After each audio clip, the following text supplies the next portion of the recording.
Allô tout le monde, j'espère que ça va bien. Aujourd'hui, je vous fais une petite vidéo très spontanée sur l'immigration. Donc, quand on est français de France puis qu'on veut immigrer au Québec, je vais vous donner mes conseils là, comme ça qui me viennent en tête pour vraiment favoriser une belle intégration puis une immigration en règle. Donc, peut-être ça va être plusieurs vidéos sur le sujet, mais pour le moment, on va commencer comme ça.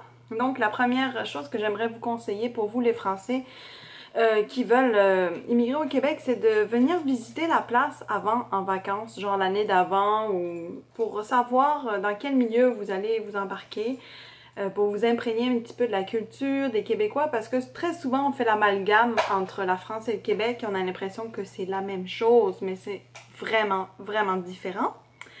Pourquoi l'immigration vers le Québec est si populaire? Parce que de un, c'est la francophonie, donc on parle la même langue.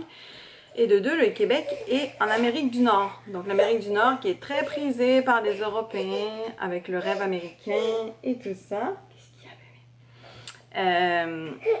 Ensuite, la politique du Québec sur l'immigration est très ouverte et on va espérer que ça reste de même. Oh, petit coco! Et on va espérer que ça reste de même. Donc, l'accueil des Français est très facile, je dirais, lorsqu'on connaît un peu ces affaires parce que, justement, la politique de francophonie va encourager l'accueil des francophones à travers le monde, que ce soit des Français de France, de Belgique, de Suisse, des Outre-mer et tout ça et tout ça. Donc, oui, il y a une belle politique qui a changé depuis que je suis arrivée. Moi, ça fait 8 ans que je suis là. Donc ça, c'est mon premier conseil, de vraiment venir visiter avant de s'embarquer, à moins que vous vouliez venir pour étudier. Donc là, vous savez très bien que votre visa va être le temps de vos études, puis après, vous devez retourner. Mais si c'est pour une immigration permanente, donc résidence permanente, je vous conseille vraiment de venir vous imprégner un petit peu de la place, parce que des fois, ben, on arrive là, puis on n'a jamais vécu le feeling d'être là, puis on est comme waouh, qu'est-ce qui se passe? Moi personnellement, je suis venue avant d'étudier, je suis venue passer des auditions dans l'université, donc j'ai eu le temps de m'imprégner un petit peu de la place, de rencontrer des gens, de visiter et tout ça. Deuxième chose, alors il y a plusieurs visas. Il y a le visa PVT, je ne sais plus comment il s'appelle, je pense que c'est travail-vacances ou travail quelque chose qui dure juste 1 an. Si vous avez le choix de ne pas prendre ce visa, c'est plus facile parce qu'à la fin de ce visa d'1 an, il faut que tu retournes. Puis tu es obligé de retourner chez toi là. Alors que quand c'est des visas de travail ouverts, des visas de travail de longue durée ou des visas d'études ou des résidences permanentes, là tu peux plus avoir de liberté. Alors, un autre conseil aussi, c'est de lire tout. C'est-à-dire, on ne va pas sauter les lignes, là, tous les règlements. Il faut vraiment passer beaucoup de temps à lire les règlements. Donc, il y a 2 sites internet que vous allez devoir visiter si vous voulez immigrer au Québec, donc au Canada. C'est le site internet immigration.gouv.ca, je pense, donc immigration gouvernementale du Canada. Et l'autre site, c'est gouv.qc.ca, donc immigration du Québec. Donc ces 2 sites-là, vous devez absolument lire les 2 sites parce qu'ils se renvoient la balle. Ça dépend pour des visas. Par exemple, pour le visa d'études, vous devez d'abord avoir une acceptation du Québec, donc commencer par le Québec et après avoir votre visa final. Mais pour la résidence permanente du Québec, il faut avoir une approbation du fédéral avant d'avoir la résidence permanente québécoise. Donc vraiment lire tout, ne pas sauter de ligne, ne pas faire du à peu près ou dire on verra.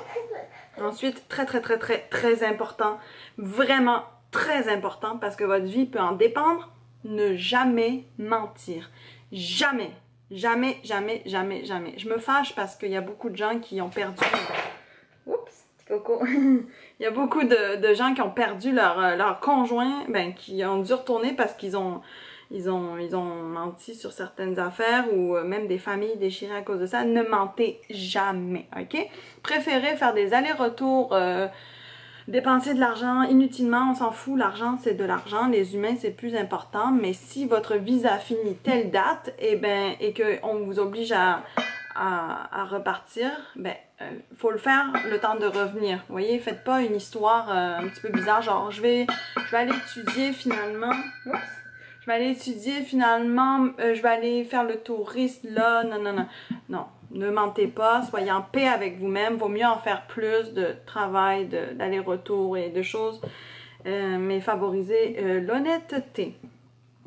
Donc ça, faut bien que ce soit clair. Quand vous voulez être en immigration, peu importe partout dans le monde, très très très honnête et à vos affaires. Soyez vraiment à vos affaires. Ensuite, ben, je dirais de prévoir votre atterrissage. C'est-à-dire que quand vous avez vos papiers, tout est bien en règle et tout ça, vous savez quelle date vous allez arriver.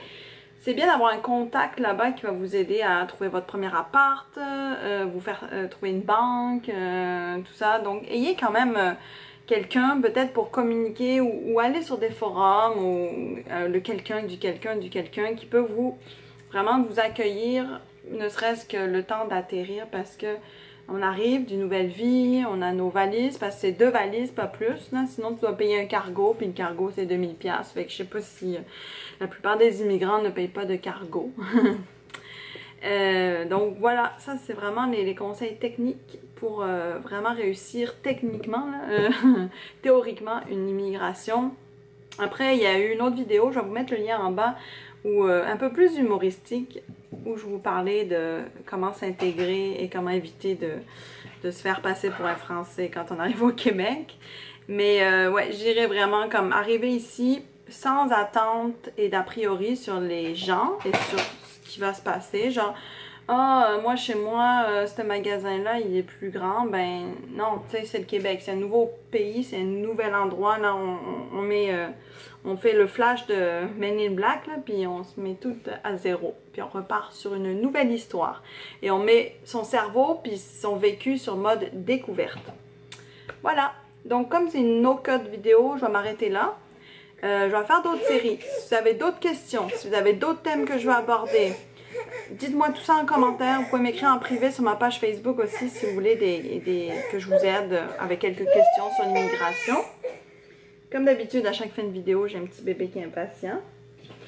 Oui, moi ça fait 8 ans que je suis ici et j'ai eu beaucoup d'histoires difficiles en immigration. Fait que je vous laisse. Bye!